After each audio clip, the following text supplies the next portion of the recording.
Hello and welcome to South First. I'm Anusha Ravi Sood and you're watching State of Play, our daily roundup of all things politics, policy, and human interest.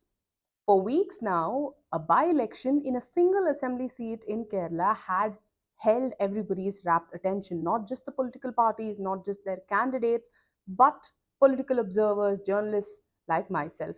The Nilambur assembly by-election, the results of this very anticipated, much anticipated by-election was announced on Monday, and as if a shot in the arm just before the scheduled Kerala Assembly elections in 2026, UDF's candidate, Congress's Aradan Shaukat, has emerged victorious with a huge margin. 11,000 plus vote margin is what Aradan Shaukat has won with. He's polled more than 75,000 votes in this Nilambur by-election results. The Nilambur by-poll was very crucial for several stakeholders, not simply because it was coming a few months before the scheduled general election to Kerala Assembly in 2026. It was also because of the kind of stakes that were involved for all parties, not just the independent candidate PV Anwar, the former MLA who resigned and hence necessitated a by-poll in Nilambur, but also for the Pinarayi Vijayan-led LDF government. Several leaders of his own party, CPIM, had insisted that the Nilambur by-poll will be a referendum against the Congress-led UDF front in Kerala. And for the UDF, the primary opposition coalition led by the Congress, whose candidate, Aradan Shaukat, has now emerged victorious from Nilambur, has been elected the MLA from Nilambur. This election was extremely important, as they had described this to be a litmus test of sort. They had insisted that this was going to be a test of public sentiment against the Pinarayi Vijayan government. Pinarayi Vijayan has been chief minister nearing 9 years now, and by the time it is election time in 2026, he would have completed 2 terms heading the state.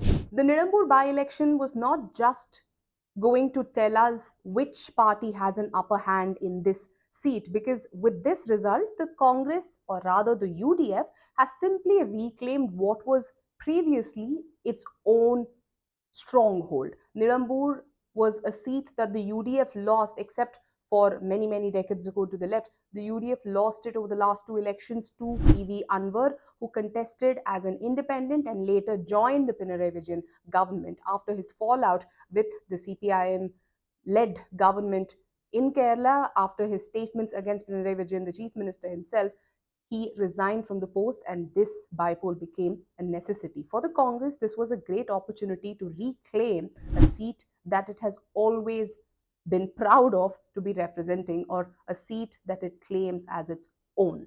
You saw a lot of drama, political dynamics changing, or rather hoping that political dynamics will change in the run-up to Nilambur by-election. One of the key components was whether PV Anwar, the now chief of TMC, the Trinamool Congress in Kerala, would become the candidate of the UDF, or at least support the UDF candidate. That did not materialize. But this election, where PV Anwar was hoping not just to emerge victorious, but emerge victorious by getting, or rather wooing, the voters of UDF and LDF both, has been relegated to the 3rd spot.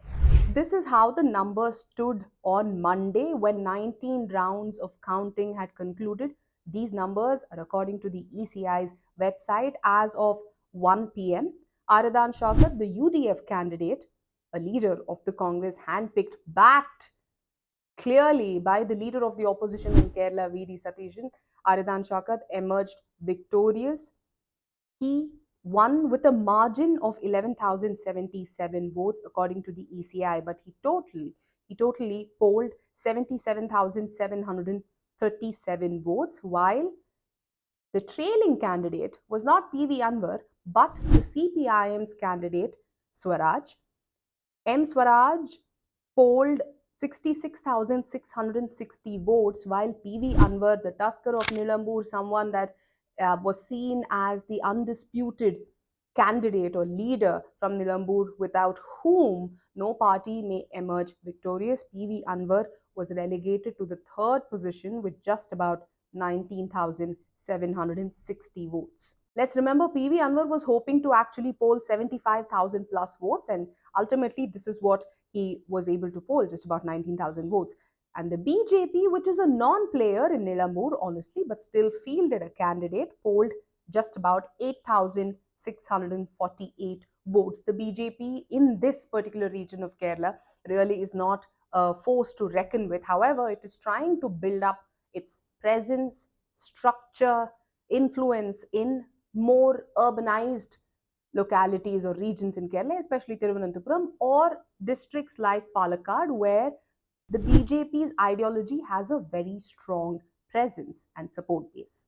While the CPIM, or rather the CPIM led LDF, have a lot of lessons to learn from the results of Nilambur bypoll, it is also a warning bell for the Pinarayi Vijayan government. Anti incumbency is an extremely real factor. Most often than not, conventional political observers or conventional political theory will tell you that a bypoll generally goes in favor of the party in power.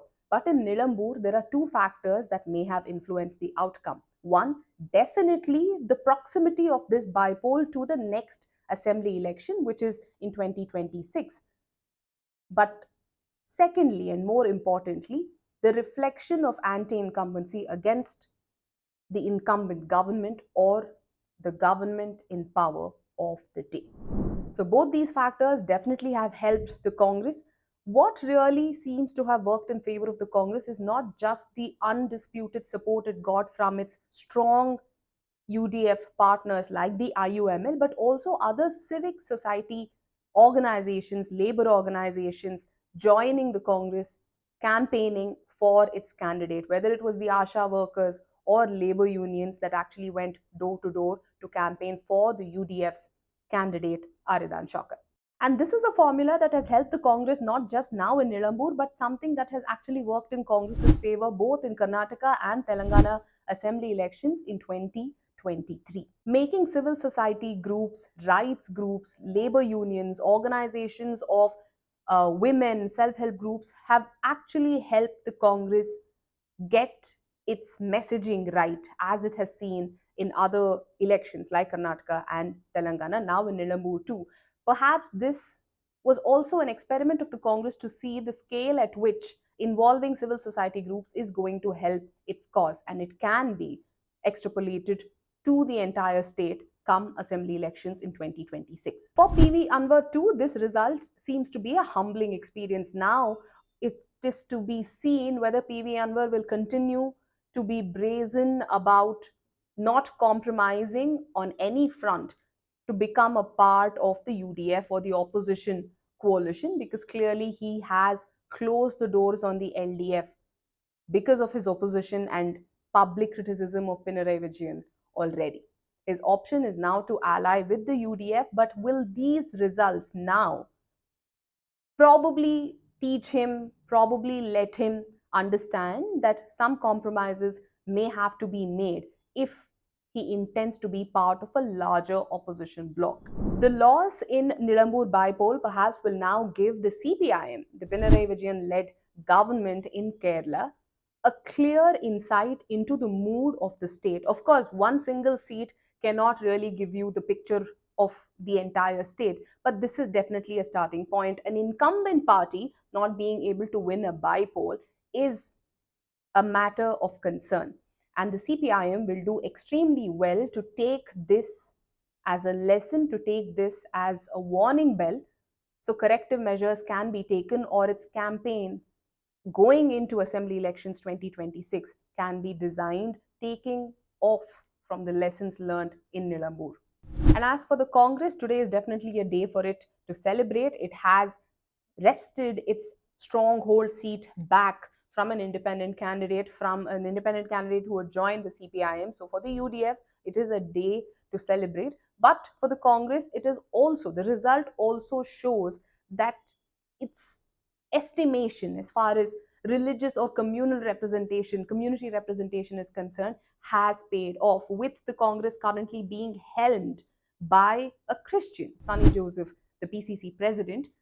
The Congress estimated that a Muslim candidate in Nilambur will bring in that community based balance. Also, the candidate will be able to get the backing of a very important ally like the IUML. What the Congress did not expect but did not hesitate in accepting was the support it got from the Welfare Party of India.